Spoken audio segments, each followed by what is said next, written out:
नमस्कार फ्रेंड्स, आपका फिर से स्वागत है मेरी वीडियो सीरीज़ गाउट को लेके। गाउट संबंधित आज मैं सेकंड पार्ट का वीडियो बना रहा हूँ। फर्स्ट पार्ट के वीडियो में मैंने आपको डिफरेंशिएटिंग पॉइंट्स बताए कि आपको कैसे पता पड़े कि आपको आरए का गठिया है या यूरिक एसिड का गठिया है। अब मैं आपको, बहुत सारे लोगों का एक कन्फ्यूजन रहता है कि मुझे गठिया है या नहीं। अगर मुझे गठिया है तो वो रूमेटिड गठिया है, मतलब या फिर रूमेटिड अर्थराइटिस है या फिर यूरिक एसिड का गठिया है। तो मैं आज आपको ऐसे 5 कॉमन सिम्टम बताऊंगा जो आपको इजीली डिफरेंशिएट कर पाएंगे कि आपको रूमेटिड अर्थराइटिस है। ये वीडियो सीरीज आपकी नॉलेज के लिए है, आप इसे नॉलेज के रूप में लें। अगर आप मेरे वीडियो से इम्प्रेस होते हैं, आपको मेरी दी हुई राय अच्छी लगती है, तो अपने लोकल डॉक्टर से जरूर मिलें। तो शुरू करते हैं फ्रेंड्स, ऐसे 5 कॉमन सिम्टम्स जो आपको डिफरेंशिएट कर पाएंगे। सबसे पहला सिम्टम है पॉली अर्थराइटिस। अगर आपको वात रोग हो गया है, अगर आपको अर्थराइटिस हो गया है, तो उसमें आपको कैसे पता पड़ेगा कि मुझे रूमेटिड अर्थराइटिस है। उसका पहला सिम्टम है, 5 कॉमन सिम्टम्स है। First symptom poly arthritis. Poly मतलब काफ़ी ज़्यादा जोड़, 4 से ज़्यादा जॉइंट्स में पेन होना या 4 से ज़्यादा जॉइंट्स में स्वेलिंग होना, भले वो हाथ का जोड़ है, रिस्ट का है, एल्बो है, नी है।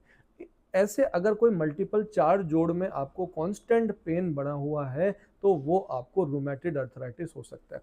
सेकंड है सिग्निफिकेंट मॉर्निंग स्टिफनेस और जकड़न, कि आप सुबह सुबह उठे, आप बेड से उठे, बेड से उठते ही आपको थकान होने लग गई है। भाई अपन सोते हैं, सोते इसलिए कि अपने बॉडी में फ्रेशनेस बनी रहे, पर इसके विपरीत आपको लगता है कि मैं सुबह उठता हूँ, मेरे शरीर में जकड़न है, अकड़न बनी हुई है और वो आधे घंटे तक रहती है, तो वो सेकंड पॉइंट ऑफ अर्थराइटिस है। थर्ड है जोड़ में सूजन आना, जॉइंट में सूजन आना, जॉइंट में स्वेलिंग आने लग जाना। सूजन लाल और गर्म, कि आप जोड़ पे हाथ लगाओ तो वो बिल्कुल रेड इन्फ्लाम्ड हो रहा है और गर्म हो रहा है। फोर्थ सिम्टम है सिमेट्री ऑफ जॉइंट पेन। ये बहुत जरूरी सिम्टम है कि इसका ये मतलब है कि अगर आप ये देखते हैं कि मेरे हाथ में डिफॉर्मिटी होने लग गई है, पहले वो राइट हैंड में है और राइट हैंड का इन्वॉल्वमेंट होने के बाद समय के साथ साथ वो आपको लेफ्ट हैंड में भी आने लग रही है, इसको बोलते हैं सिमेट्री ऑफ जॉइंट पेन। तो अगर वो राइट हैंड का इन्वॉल्वमेंट लेफ्ट जॉइंट में भी हो रहा है तो वो रोमेटिड अर्थराइटिस के सिम्टम है। और फिफ्थ पॉइंट है जनरलाइज्ड वीकनेस, सिस्टमिक सिम्टम्स है। इसमें आरए में आपको बहुत ज़्यादा कमजोरी, थकान लगने लग जाती है। धीरे धीरे आपको लगता है कि मुझे भूख नहीं लग रही है, मेरी भूख मरती जा रही है, मैं खाना सामने तो है, खाने की इच्छा तो है, पर मैं खा नहीं पा रहा या खा नहीं पा रही हूँ। धीरे धीरे वेट लॉस होने लगता है। 60-70 किलो का हट्टा कट्टा इंसान धीरे धीरे पतला होना चालू हो जाता है। इसके साथ उसे कमजोरी, नसों की कमजोरी, हड्डी की कमजोरी, आगे ऐसे ऐसे सिम्टम्स आते हैं जो आपको डॉक्टर के पास ले जाते हैं। अगर आपको ये सिम्टम्स आ रहे हैं और आप इनको इग्नोर कर रहे हो तो आपको रूमेटिड अर्थराइटिस हो सकता है। ये ऐसे 5 सिम्टम्स थे जो आपको समझाएंगे कि आपको रूमेटिड अर्थराइटिस हो रहा है या नहीं हो रहा है। अब मैं आगे इस पार्ट के वीडियो में आपको अर्थराइटिस के आइडेंटिफिकेशन के बारे में बताऊंगा। फ्रेंड्स, पेशेंट्स को जब भी पता चलता है कि उन्हें अर्थराइटिस हो गया है तो कंफ्यूज हो जाते हैं कि मुझे कौन सा गठिया है। गठिया भी अलग अलग तरह का होता है, 100-125 तरह का अलग अलग गठिया है। तो आज मैं उस चीज़ को आप लोगों से दूर करने जाता हूँ कि अर्थराइटिस कितनी तरह का होता है। अर्थराइटिस बेसिकली 2 वर्ड से बना हुआ है। आर्थ मतलब जॉइंट और आइटिस मतलब इन्फ्लामेशन। मतलब जोड़ों में अगर इन्फ्लामेशन हो जाता है, दर्द सूजन हो जाती है, तो उसे अर्थराइटिस बोला जाता है। अर्थराइटिस कोई भी छोटी हड्डी, बड़ी हड्डी, हाथ के मिलेट्स, इनको भी पकड़ सकता है। बेसिकली इसका जॉइंट्स इन्वॉल्वमेंट होता है, हड्डियों का इन्वॉल्वमेंट होता है और कभी कभी ये स्पाइन में भी चला जाता है। तो गठिया रोग, वात रोग को हम लोग बेसिकली 6 कैटेगरी से समझाऊंगा। सबसे पहला अर्थराइटिस होता है degenerative arthritis.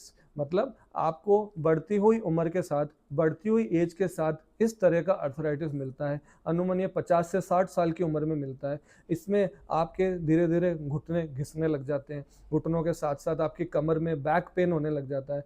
Degenerative arthritis joints को वीक करता है, मसल्स को वीक करता है और लिगामेंट्स को कमजोर करता है, घुटना कमजोर करता है। धीरे धीरे आपको घुटने में ऑस्टियोआर्थराइटिस होने लग जाता है। कुछ पेशेंट को डीजनरेटिव चेंजेस सर्वाइकल में, लंबर में भी मिलने लग जाते हैं। इसको हम लोग स्पाइन इन्वॉल्वमेंट में स्पॉन्डोलायोसिस बोला जाता है, ठीक है। और ये मोर 60 ईयर्स ऑफ एज में ज़्यादा मिलता है, जैसे घुटने का इन्वॉल्वमेंट, नेक का इन्वॉल्वमेंट, लो बैक पेन का इन्वॉल्वमेंट, ये सब डीजनरेटिव चेंजेस होते हैं। डीजनरेटिव चेंजेस का मतलब धीरे धीरे हड्डियां कमजोर होने लग जाना।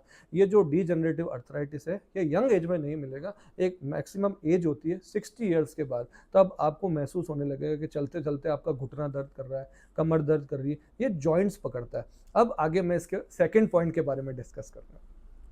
सेकंड पॉइंट है इन्फ्लामेटरी अर्थराइटिस को लेके, मतलब कि आपके जॉइंट पेन के साथ साथ आपको जॉइंट्स में सूजन भी है और अकड़न भी है। ये भी अलग अलग तरह का होता है। जो इन्फ्लामेटरी अर्थराइटिस है वो रोमेटेड अर्थराइटिस भी होता है और स्पॉन्डोलायरो अर्थराइटिस भी होता है। इसमें एनकाइलोजिंग स्पॉन्डिलाइटिस होने लग जाता है और सोराइसिस अर्थराइटिस भी होने लगता है, मतलब धीरे धीरे सोराइसिस भी बनने लगता है। फिर एक होता है रिएक्टिव अर्थराइटिस, एक अर्थराइटिस होता है जो आईबीडी एसोसिएटेड होता है, उसमें भी अर्थराइटिस काउंट होता है। थर्ड पॉइंट है इसका डिफरेंशिएटिंग, जुवेनाइल इन्फ्लामेटरी अर्थराइटिस। हाँ, आपने बिल्कुल, जुवेनाइल का मतलब बच्चों में, मतलब बच्चों में भी वात रोग मिलता है। इसको कनेक्टिव टिश्यू डिसऑर्डर भी कहा जाता है, जैसे ल्यूपस हो गया, स्क्लेरोडर्मा हो गया, ये भी इस अर्थराइटिस के अंदर आते हैं। फोर्थ पॉइंट है क्रिस्टल एसोसिएटेड अर्थराइटिस, जो कि मैं नेक्स्ट वीडियो में आपसे शेयर करना चाहूँगा। इसे हम लोग गाउट बोलते हैं। ये भी दो तरह का होता है, सूडो गाउट और गाउट। ये यूरिक एसिड के हाई लेवल की वजह से हो जाता है। ये अनुमान 30 to 40 years of age group को पकड़ता है। फिफ्थ पॉइंट है इन्फेक्शन एसोसिएटेड अर्थराइटिस, जैसे कोई बैक्टीरिया का इन्फेक्शन हो गया हड्डियों में, कोई ट्यूबरकुलर इन्फेक्शन हो गया, कोई फंगल इन्फेक्शन हो गया। इस तरह का इन्फेक्शन आपको मोनो आर्टिकुलर मिलेगा, एक जॉइंट का इन्वॉल्वमेंट ही करेगा। मानिए कोई घुटना ले लिया, कोई एंकल ले लिया, ये मल्टीपल नहीं पकड़ता है। सिक्स पॉइंट आता है मिसलिनियस अर्थराइटिस। मिसलिनियस मतलब जैसे आपको डायबिटीज़ है, डायबिटीज़ वाले पेशेंट को भी अर्थराइटिस होने के रिस्क रहते हैं। कोई ड्रग रिएक्शन हो गया उस वजह से भी अर्थराइटिस के रिस्क रहते हैं। या एक बहुत कॉमन है कांटा लग जाना, जैसे बबूल का कांटा। कांटा अगर कोई जॉइंट में घुस जाता है तो जॉइंट में अंदर इन्फेक्शन और इन्फ्लामेशन करता है, वो भी आगे जाके अर्थराइटिस बन जाता है। तो फ्रेंड, ये बेसिकली अलग अलग वेराइटीज ऑफ अर्थराइटिस है जो मैंने आपको समझाया। ये काम डॉक्टर का है कि डिफ्रेंशिएट करे आपको किस तरह का अर्थराइटिस है। होम्योपैथी में फ्रेंड्स इसका बहुत अच्छा इलाज आता है। मैं आपको इतनी अच्छी नॉलेज दे रहा हूँ तो इसका मेरे पास ट्रीटमेंट भी है बहुत बढ़िया। आप अगर मेरे आसपास रहते हैं तो ज़रूर मुझसे मिलिए या ईमेल के द्वारा मिलिए, मैं आपको रिस्पॉन्स करूंगा। मैं मेडिसिन का किट कोरियर बनाता हूँ, कोरियर भी करता हूँ और ऑनलाइन कंसल्टेशन भी देता हूँ। तो फ्रेंड्स, ये आज का second part of video arthritis को लेके था। अब मैं कल आपको थर्ड पार्ट ऑफ वीडियो बताऊंगा। थर्ड पार्ट ऑफ वीडियो मेरा रहेगा गाउट के ऊपर, गाउट जो कि यूरिक एसिड की वजह से होता है, जिसमें भी बहुत परेशानी होती है। तब तक के लिए फ्रेंड्स नमस्कार, stay safe and take homeopathy.